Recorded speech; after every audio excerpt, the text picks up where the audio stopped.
anti-government demonstrators in Saudi Arabia have declared today a day of rage. From reports we're hearing this morning, the streets of Riyadh are quiet. For more, we are joined right now by John Sfakianakis. He is the chief economist at the Banque Saudi Fransi. He is joining us on the phone as well from Riyadh.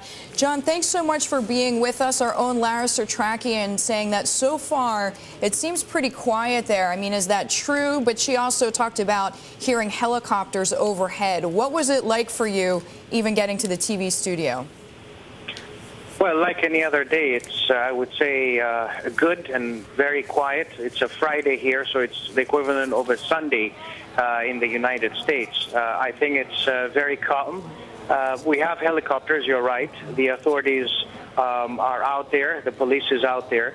But there is very little going on, despite what people are thinking about. I think there is a lot of hypeness and exaggeration.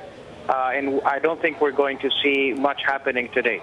John, will this day of rage then just become a day of silence? I mean, there are reports that the government, the Saudi government, the police forces fired live ammunition yesterday to dispel a crowd. There are counter reports that say that protesters were actually fired upon.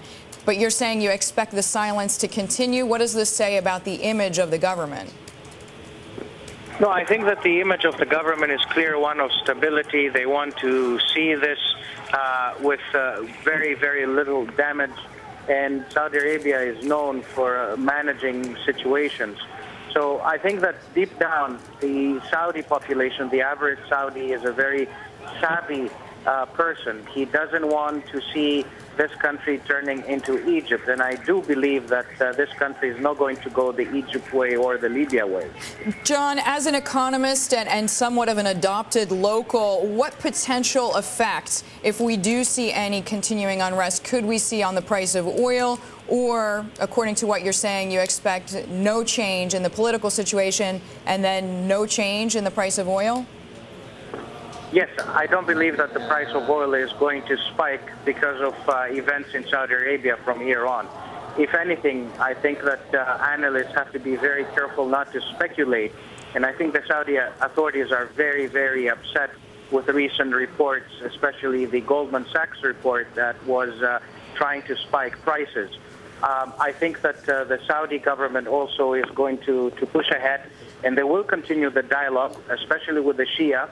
The King of Saudi Arabia met on Tuesday senior clergymen of the Shia community in his palace, and I think you will continue to see economic reforms and possibly more dialogue with the different elements of society in Saudi Arabia.